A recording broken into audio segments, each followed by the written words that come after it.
I've got to be honest with you.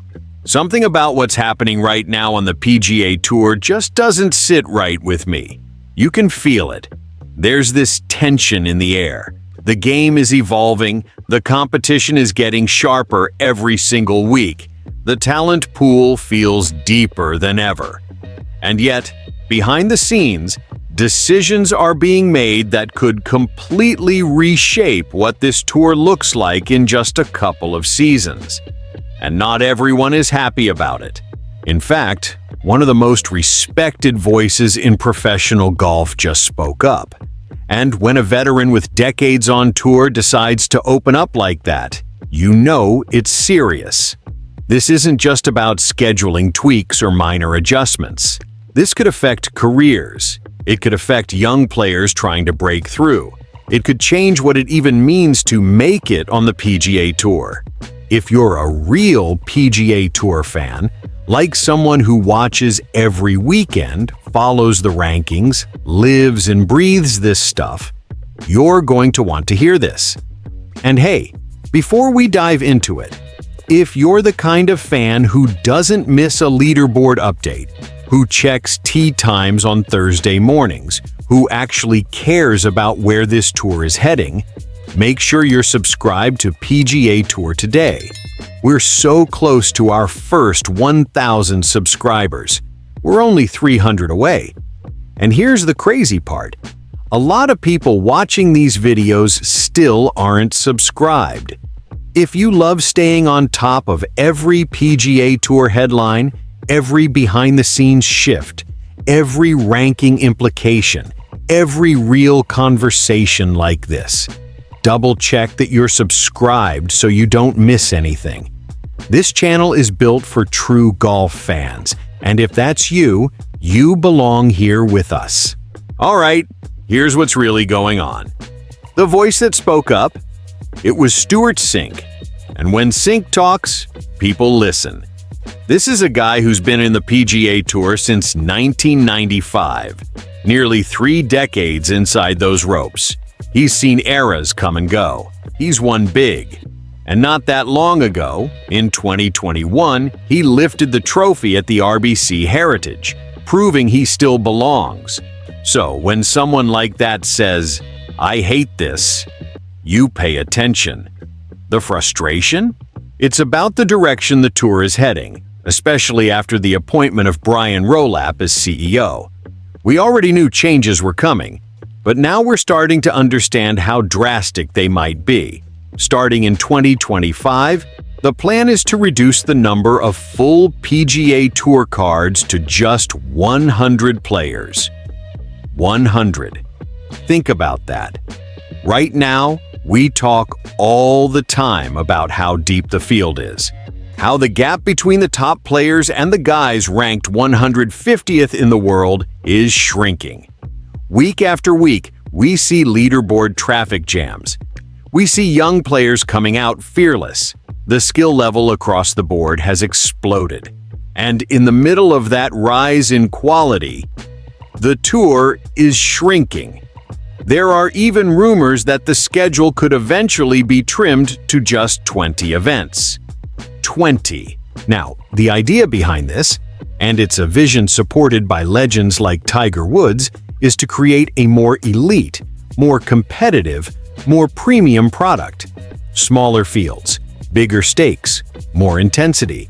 But Cink isn't buying it. In a candid conversation with Fried Egg Golf, he didn't sugarcoat anything. He basically said, "The skill level in golf has gone up significantly.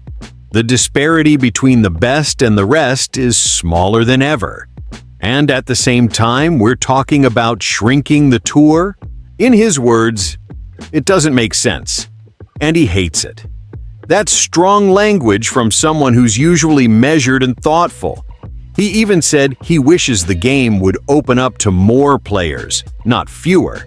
He believes more inclusivity would benefit everyone. And honestly, as a fan, I get that.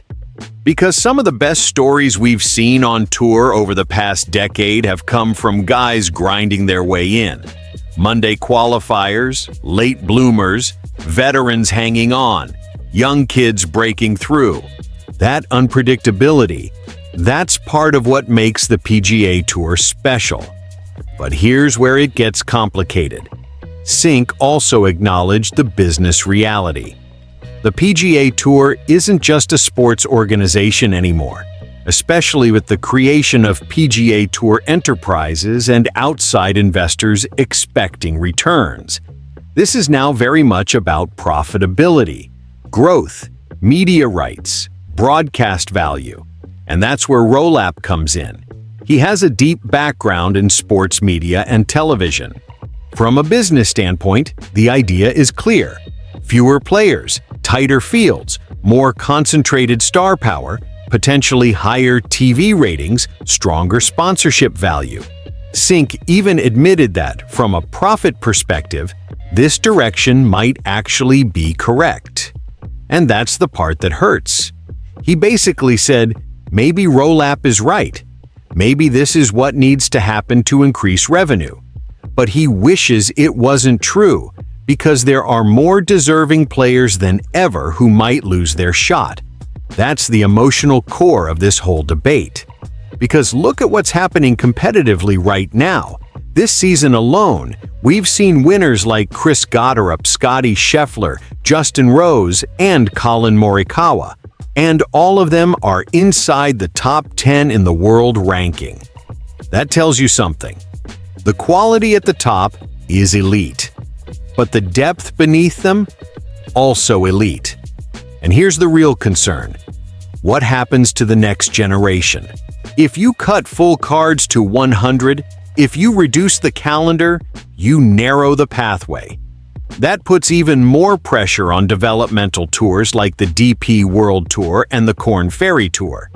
They're going to have to become stronger, more competitive, more financially stable. Because if those players don't see opportunity on the PGA Tour, you already know who's waiting. Live golf. And that's the elephant in the room. If young talents feel blocked, if opportunities shrink, rival circuits become more attractive. That's just reality. So the tour is walking a tightrope right now. Raise the standard, increase profitability, create a premium product, but don't lose the soul of the game. Because the PGA Tour has always been about merit, about earning it, about surviving the grind over a full season.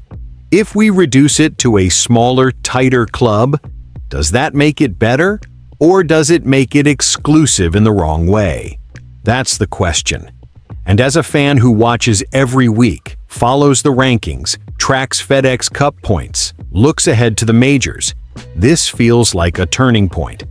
Not just a scheduling adjustment, a philosophical shift.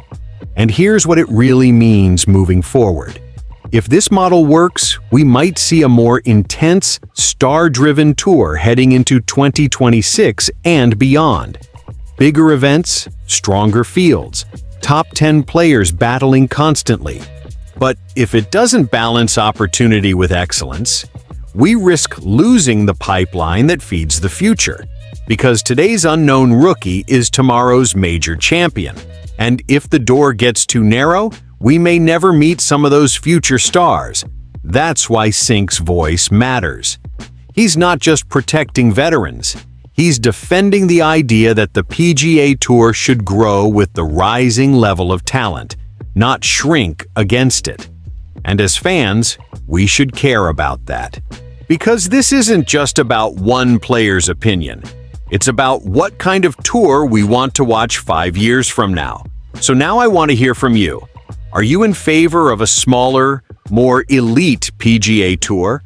Or do you think opening more doors is better for the game? If you enjoyed this kind of real, honest PGA Tour conversation, hit that like button. Drop your thoughts in the comments. I read every single one. And if you're a true PGA Tour fan who wants passionate takes without the corporate filter, subscribe to PGA Tour Today. We're a new channel chasing our first 1,000 subscribers, and every single one of you helps build this community of real golf fans.